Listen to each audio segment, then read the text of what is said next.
Bismillahirrahmanirrahim. Assalamualaikum warahmatullahi wabarakatuh.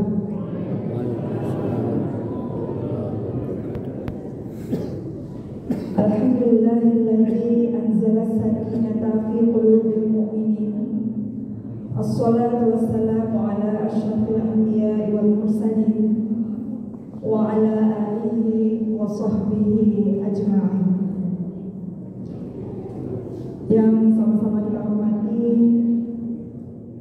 Ketua Pengurus Masjid Sahara dan seluruh jajarannya, seterusnya Bapak dan Ibu, orang tua kami, kaum muslimin dan muslimat yang dirahmati Allah, serta anak-anak kami yang kami cintai.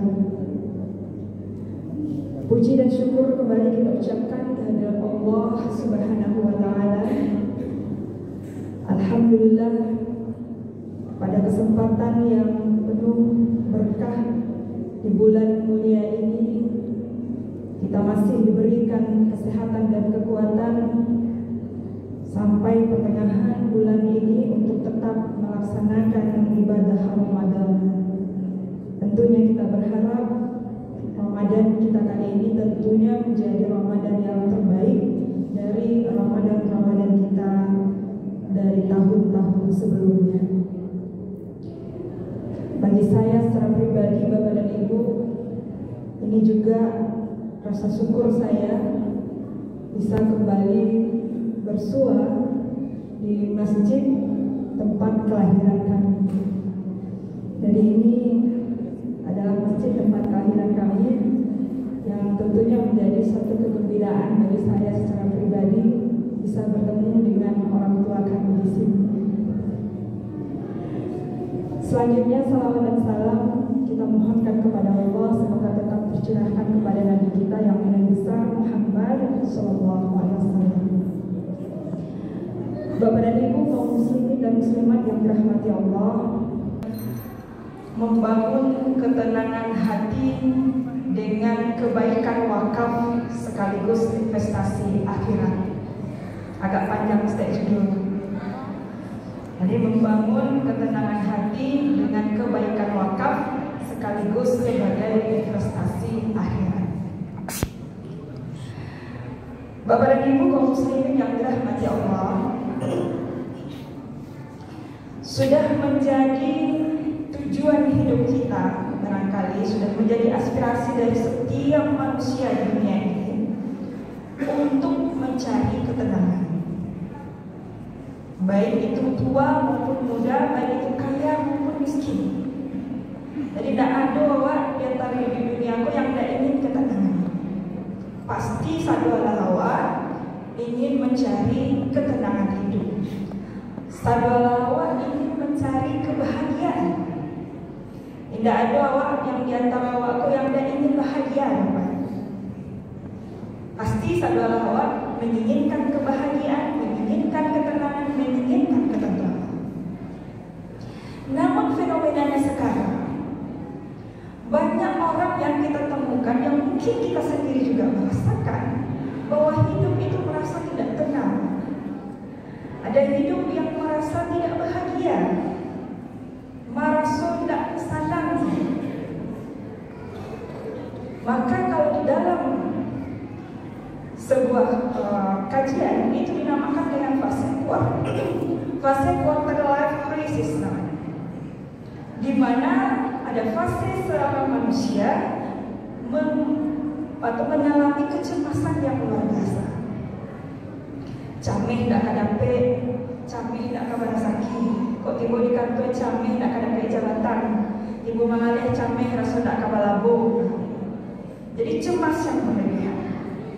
Bapak dan Ibu kaum muslimin, maka di dalam konteks Islam ini kita namakan orang-orang yang tidak bersyukur. Jadi orang yang tidak bersyukur itu adalah orang yang tidak bahagia. Kenapa? Karena dia memikirkan sesuatu yang belum tentu yang dia miliki, sementara yang dia miliki sendiri tidak disyukuri. Yang ngajun katakan ini oleh Bapak demikiannya. Tetapi yang sudah tidak disyukuri. Jadi orang yang tidak bersyukur ini sudah pasti tidak bahagia. Walaupun tidak semua kebahagiaan itu dia syukuri, tapi yang jelas orang yang bersyukur pasti bahagia. Bapak dan Ibu, makanya janji Allah, la in syakartum la azidannakum. Orang yang bersyukur maka Allah akan menambahkan nikmatnya. Bapak dan Ibu kaum muslimin, maka kata Allah, orang yang mendapat ketenangan itu adalah yang pertama, bagaimana cara mendapatkan ketenangan? Yang pertama adalah dengan mengingat Allah. Jadi kata Allah, ala bizikrillah tatma'innul qulub. Ya, jadi kalau kita mengingat Allah, ingatlah kepada Allah, maka niscaya kamu akan tenang hatinya. Tidak ada lagi jalan lain. Kalau kita mau tenang dalam hidup ini, maka hadirkan Allah di dalam setiap gerak langkah kehidupan kita. Memang tidak segampang yang kita ucapkan, tetapi ini butuh kepada keimanan yang kuat. Menghadirkan Allah dari segala tindak tanduk kita, redho atas segala ketentuan yang akan kita alami di dalam kehidupan ini, maka itulah yang akan menjadi ketenangan batin kita. Jadi, tidak lagi menghiraukan sesuatu yang menilai katakan laukian.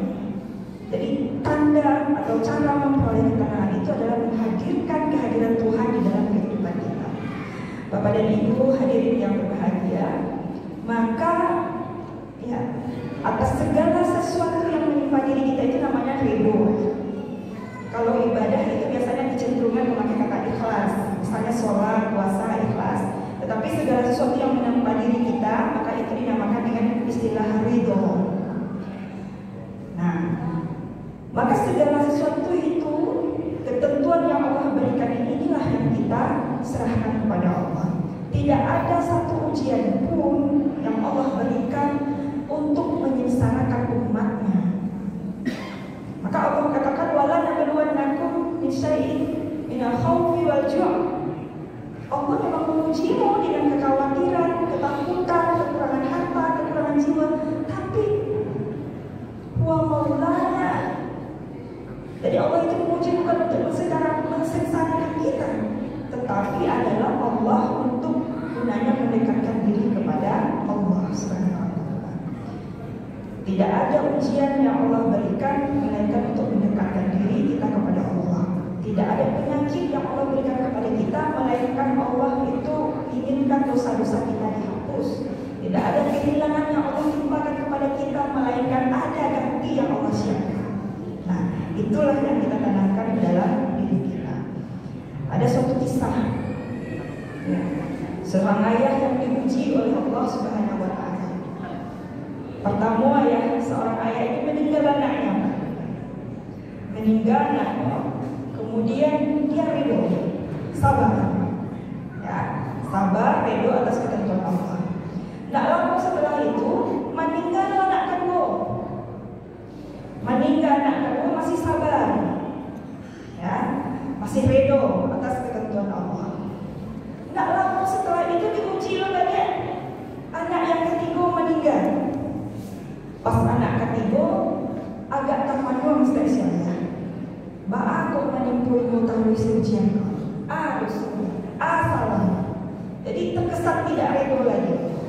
Maka suatu waktu si ayah ini bermimpi, maka di dalam mimpinya itu dia berada di tepi jurang neraka. Ketika berada di tepi jurang neraka, maka tangannya ditarik oleh anak pertama dan anak kedua yang meninggal tadi. Ketika ditarik, tidak mau keluar dari jurang api neraka. Akhirnya anak yang pertama, coba ya dia, kalau seandainya adik kita ada di sini, bertiga kita menarik ayah keluar, maka tentu kita bisa mengangkat ayah ini keluar. Akhirnya mendengar anak yang pertama itu, terbangun si ayah. Barulah tersadar, ternyata dengan meninggalnya anak yang ketiga ini Allah mempunyai ketentuan lain, dan ternyata itu adalah gunanya menyelamatkan diri sang ayah dari api neraka. Maka kita tidak tahu hal-hal apa yang Allah berikan yang terbaik untuk kita, yang mungkin tidak mampu kita cernanya sampai ke sana. Bapak dan Ibu kaum muslimin dan muslimat yang dirahmati Allah, maka ketenangan batin kita itu hanya bisa dicari apabila kita menghadirkan Allah di dalam kehidupan kita. Yang kedua, cara mendapatkan ketenangan batin kita, yang kedua adalah dengan melakukan kebaikan-kebaikan. Bapak dan Ibu kaum muslimin dan muslimat yang dirahmati Allah, ya, di dalam hadis Nabi dikatakan al-birru matma'annas ilaihi nafsu. Jadi kebaikan itu bisa menenangkan jiwa, wa atma'anna ilaihi qalb, dan bisa menenangkan hati. Jadi kalau awak ingin menenangkan hati dan jiwa kita, maka lakukanlah kebaikan. Ya, kalau dalam ilmu kesehatannya Bapak dan Ibu, ada nama hormon atau zat di dalam tubuh kita. Itu zat endorfin. Jadi kalau kita melakukan sebuah kebaikan, maka hormon atau zat endorfin ini meningkat. Jadi kalau sakit badan awak, hormon endorfin ini meningkat, maka bisa sembuh. Atau mungkin kalau sakit itu kan digembirakan hati ya, jadi palsu. Supaya apa? Karena hormonnya tadi itu biar meningkat. Maka kalau kita melakukan kebaikan, maka hormon endorfin ini juga akan meningkat di tubuh kita. Nah, ketika meningkat di tubuh kita, maka itu menjadi kesehatan bagi tubuh kita. Itu kalau di dunia kesehatan. Nah, kalau di dalam hadis itu tadi, kebaikan itu menenangkan hati. Awak tolong orang, setelah kita berbuat baik, senang nggak hati awak? Senang, mencari orang tak tolong di awak. Bahwa ada awak yang menolong orang, satu mau orang, berbeda lagi. Jadi menolong orang, ketika kita mampu menolong orang, memberi makan fakir miskin, menolong orang dari kesusahan, tak bantu jadi awak, terima kasih ya awak, alhamdulillah awak memiliki sana. Maka itu yang dikatakan tadi oleh dalam hadis Rasulullah, bahwa kebaikan itu bisa menenangkan jiwa dan bisa menenangkan hati kita. Nah, Bapak dan Ibu kaum muslimin dan muslimat yang dirahmati Allah, maka ada satu kelompok di dalam Al-Quran disebutkan Bapak dan Ibu, ada orang-orang yang tidak lagi merasa khawatir akan dirinya masa depannya. Dia tiba di titik yang mana dia tidak lagi merasa khawatir seperti yang kita sebutkan di awal tadi. Siapakah mereka? Alladzina yunfiquna bil-laili wan-nahari sirran wa 'alaniyah. Orang-orang yang menafkahkan hartanya, baik itu secara sembunyi-sembunyi maupun secara terang-terangan, baik pada siang hari maupun pada malam hari. Falahu ajrun 'inda rabbihim, maka Allah akan memberi ganjaran kepadanya. Maka orang-orang yang menafkahkan hartanya, orang-orang yang bersedekah, baik itu siang hari maupun malam hari, baik itu secara sembunyi maupun terang-terangan, maka inilah orang-orang wala khaufun 'alaihim, kata Allah. Tak ada rasa khawatir bagi mereka lagi. Tadi tak ada khawatir itu tak ada. Nah, ternyata ibadah sedekah ini lumayan luar biasa menenangkan hati dan pikiran kita. Nah, inilah kelompok orang-orang yang tidak lagi merasa dirinya mempunyai kekhawatiran yang berlebihan. Nah, Bapak dan Ibu, di sini saya ingin memberitahu, dari salah satu kebaikan yang bisa mendatangkan ketenangan batin kita, kalau tadi sedekah, kebaikan sedekah itu ada intan, satu amalan ibadah yang mungkin sering kita lupakan. Ya, sering kita lupakan. Apakah itu? Itu sedekah wakaf. Kau pernah mendengar aku? Mari salurkan infak sedekah wakaf kita, kata maksud saya. Sambungkan dong. Jadi infak sedekah wakaf zakat, ada kawan-kawan itu zakat, infak sedekah wakaf. Di antara ini maka ada satu yang brilian, satu pintu kebaikan amal, satu mesin pahala, kalau saya katakan mesin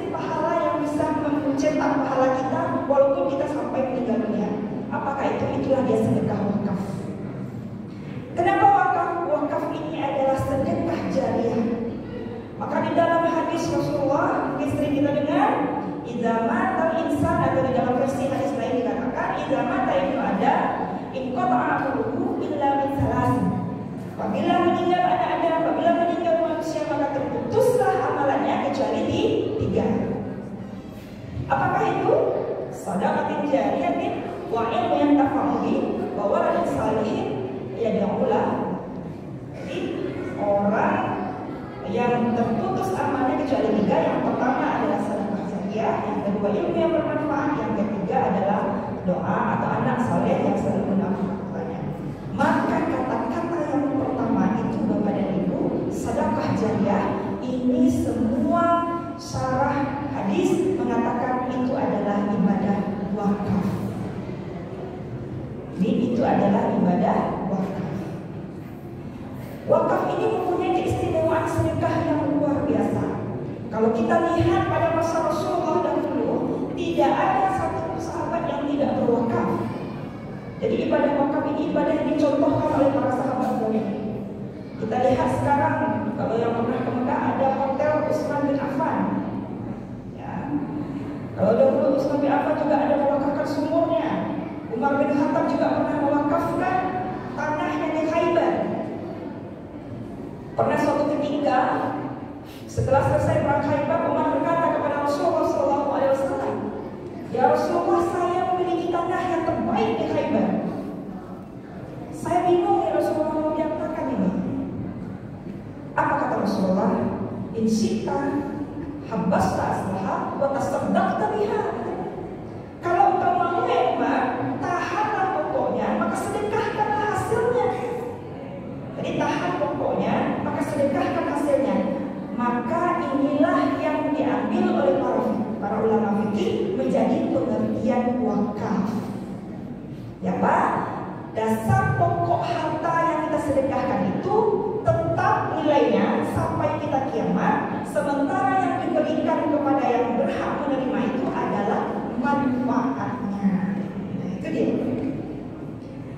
Bapak dan Ibu kaum muslimin yang dirahmati Allah, mungkin kita selama ini berpikiran atau mungkin mengetahui hanya wakaf itu berupa tanah atau berupa bangunan atau yang lainnya, atau harta benda tidak bergerak lain. Bapak dan Ibu, hari ini kita berwakaf tidak perlu lagi menunggu punya tanah dulu. Tidak perlu menunggu kaya dulu untuk berwakaf. Karena sekarang sudah ada eranya wakaf uang. Jadi hari ini harta benda wakaf itu ya tidak mesti harus tanah dan bangunan. Jadi harta benda wakaf itu ada 3. Apa yang membedakan dengan yang lain? Nah, ini mungkin kita perlu juga mengetahui. Kalau infak dan sedekah lainnya itu harta bendanya boleh habis pakai. Makanya kalau ada sedekah makanan, ada sedekah ada orang bekah makanan ada. Air minum diwakafkan ada. Karena dia sedekah habis. Ketika disedekahkan air minum habis oleh orang yang menerima. Tapi kalau harta wakaf adalah harta yang bisa manfaatnya dirasakan atau dimanfaatkan oleh orang banyak. Jadi pokok hartanya nggak berkurang, tapi manfaatnya bisa dirasakan oleh orang banyak. Oleh sebab itu harta benda wakaf itu ada 3. Yang pertama adalah harta benda tidak bergerak seperti tanah dan bangunan, atau seperti Bapak dan Ibu sekarang ada pembangunan masjid kemudian berwakaf, atau karpet misalnya. Kita beli karpet 1 meter maka itu wakaf karena manfaat karpetnya dirasakan oleh semua orang. Nah, itu. Yang kedua, harta benda bergerak selain uang. Misalnya di rumah kita ada motor 2 dipakai cie, yang cie lain tidak pakai daripada tagak di rumah, kemudian dimanfaatkan, diberikan kepada nazir, dimanfaatkan oleh tukang ojek atau yang lain untuk mencari nafkah, maka itu wakaf. Atau mobil yang dipakai, yang di rumah ada 2, 1 diwakafkan untuk ambulan, itu wakaf. Yang ketiga adalah harta benda wakaf berupa uang. Kopi tiba ada pinjam habis nyambung pisah, tapi dengan syarat uangnya itu tidak boleh berkurang. Kalau Bapak Ibu berwakaf 100.000 misalnya, maka 100.000 sampai Bapak Ibu kiamat, sampai meninggal pun 100.000 tetap ada, tak pernah kurang, tetap ada. Nah kalau gitu apa manfaatnya? 100.000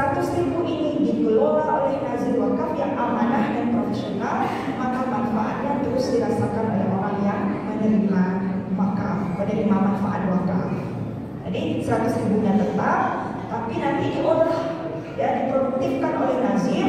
100 ribu itu mungkin akan ada hasilnya dan surplusnya 110 ribu, maka 10 ribunya yang disedekahkan, 100 ribunya menjadi pokok wakaf. Jadi kalau saya ingin kita katakan wakaf itu adalah sedekah sedekah modal. Sedekah modal. Jadi kita berikan modal untuk dikelola oleh nazir, kemudian dimanfaatkan oleh masyarakat. Nah, Bapak dan Ibu, kaum muslimin yang dirahmati Allah, keistimewaan ibadah wakaf ini. Kalau pada sedekah dia sama-sama sunat. Kalau zakat itu kan wajib, tapi infak, sedekah, wakaf itu sunat kalau sisi hukum, ya, tidak wajib. Tetapi keistimewaannya, kalau infak dan sedekah itu habis langsung diberikan kepada si penerima, itu si penerima sudah langsung bisa menerima hak milik dia, mau diapakan sesuka hati terserah. Tadi apa ibu sedekah kasih A misalnya 100 ribu, diterima oleh si A. Nah, si A bebas mau untuk makan untuk beli pulsa untuk beli pakaian terserah. Tapi ketika Bapak dan Ibu berwakaf 100 ribu, ya, kemudian 100 ribu ini dikelola, diberikan, maka dia langsung menjadi harta Allah. Jadi bukan harta si penerima. Nah, ini bedanya. Jadi 100 ribu yang kita wakafkan menjadi harta Allah, punya Allah. Lalu dikelola oleh nazir yang amanah, maka nanti hasilnya diberikan kepada orang si penerima manfaat. Nah, inilah sedekah yang luar biasa itu Bapak dan Ibu. Karena apa? Karena harta pokok wakaf kita tidak pernah berkurang sampai kita kiamat. Maka inilah yang diajarkan oleh Rasulullah di dalam hadis yang seperti yang saya katakan tadi pada Umar bin Khattab itu. Tahanlah pokoknya, kemudian sedekahkan manfaatnya. Maka salah satu keistimewaan ibadah wakaf, manfaatnya terus dirasakan oleh masyarakat sekalipun orang yang berwakaf itu sudah meninggal dunia. Bapak dan Ibu kaum muslimin dan muslimat yang dirahmati Allah, terakhir sebelum kita tutup sebuah cerita tentang motivasi berwakaf. Dari kita ambil dari sebuah kisah dari Irsyadul Ibad, kitab Irsyadul Ibad. Ada Syekh Imam Zainuddin. Ketika itu Syekh Imam Zainuddin ini tertidur di pintu makam. Tak lama setelah itu dia bermimpi. Kemudian dia melihat di dalam mimpinya itu seluruh ahli kubur ini bangkit kemudian berebut makanan. Jadi saudara ahli kubur ini bangkit berebut makanan. Ada satu orang bapak-bapak yang tidak mau berebut makanan. Nah, dilihat oleh Syekh ini, kemudian ditanya, wahai bapak, kenapa kamu tidak berebut makanan seperti teman-teman yang lain? Dijawab oleh bapak ini, saya sudah kaya, nggak perlu berebut loh. Kiriman keluargamu cukup gitu. Jadi ternyata bapak ini dapat kiriman terus selama di dalam kubur dari keluarganya, dari anaknya dan yang lainnya. Maka oleh sebab itu ditanya oleh Syekh ini, di mana keluarga Pak? Disampaikanlah di apa tadi kok keluargamu mengalih ke pasta sianu sampai. Setelah terbangun dicarilah oleh Syekh ini siapa keluarga bapak tadi. Dicari di pasar, rupanya mesum. Ternyata ada keluarganya ini yang selalu melantunkan ayat suci Al-Quran untuk si bapak yang meninggal. Jadi dia mengalir Pak. Setiap sebentar dia mengaji untuk anak sehadiah masyarakat Mekah siapa anak-anaknya. Kemudian dari hasil mengalirnya itu sedekahkan. Nah, itulah yang ibu tawarkan si bapak itu. Nah, tak lama kemudian si Syekh ini tertidur lagi di makamnya. Bangun tidur aja. Ketika dalam mimpi yang kedua ini melihat hal yang sama, seluruh ahli kubur bangkit, kemudian semuanya berebut makanan, termasuk si bapaknya tadi yang sebelum pertemuan nggak berebut, bukan berebut makanan dulu. Ditanyalah dia Syekh Imam Zainuddin tadi, Pak, kok kini lah barabu makanan makan enggak? Dijawab oleh bapak tadi, kini aku dah ada pengiriman dari keluarga. Jadilah satu kini untuk barabu makanan. Akhirnya penasaran Syekh ini, dicarilah keluarga si bapak tadi. Dicari banyak kawasan yang lagi kamu dulu. Pas dicari ya, rupanya yang terjadi, keluarganya ternyata sudah meninggal dunia. Jadi pengiriman kok tak henti dulu, karena orang yang selalu mengirimkan doa dan bersedekah untuk dia juga sudah terhenti. Jadi tidak ada lagi. Oleh sebab itu, itulah penyebab kata Syekh mungkin terhentinya kiriman untuk si bapak tadi. Bapak dan Ibu kaum muslimin yang dirahmati Allah, tentunya hal ini tidak kita inginkan nanti ketika kita sudah berada di alam kubur. Maka salah satunya jalan untuk mengantisipasinya adalah dengan mengambil menjadikan sedekah wakaf ini sebagai investasi akhirat kita. Maka ketika kita punya investasi akhirat, maka ini menjadi mesin pahala kita selama-lamanya. Tidak bergantung lagi dengan kiriman orang lain, akan tetapi kita sudah menanam modal untuk dunia dan akhirat, dan ini akan mengalir terus sampai kita meninggal, walaupun si wakif sudah meninggal dunia. Inilah yang kita lihat banyak wakaf-wakaf para ulama-ulama atau para pendahulu kita ketika dia mendirikan sesuatu yang bermanfaat untuk umat dan pahalanya terus mengalir. Intinya wakaf itu adalah harta pokoknya tetap dan manfaatnya terus dirasakan oleh masyarakat banyak dari lapisan masyarakat lintas generasi. Bapak dan Ibu kaum muslimin dan muslimat yang dirahmati Allah, serasa itu mungkin dalam kajian sedekah kita hari ini saya ingin mencoba memperkenalkan sebuah sedekah wakaf kepada kita semua. Mudah-mudahan ini menjadi tambahan literasi kita terhadap sesuatu yang mungkin terlupakan oleh kita, dan mungkin juga menjadi hal yang baru dalam kehidupan beribadah kita. Dan jangan sampai nanti di dalam bulan Ramadan ini terlewatkan begitu saja. Momen-momen kebaikan yang kita lakukan di bulan Ramadan tentunya mendapatkan pahala yang berlipat ganda dari Allah Subhanahu wa Ta'ala. Demikian saja Bapak dan Ibu, mohon maaf atas segala kekurangan. Terima kasih. Wassalamualaikum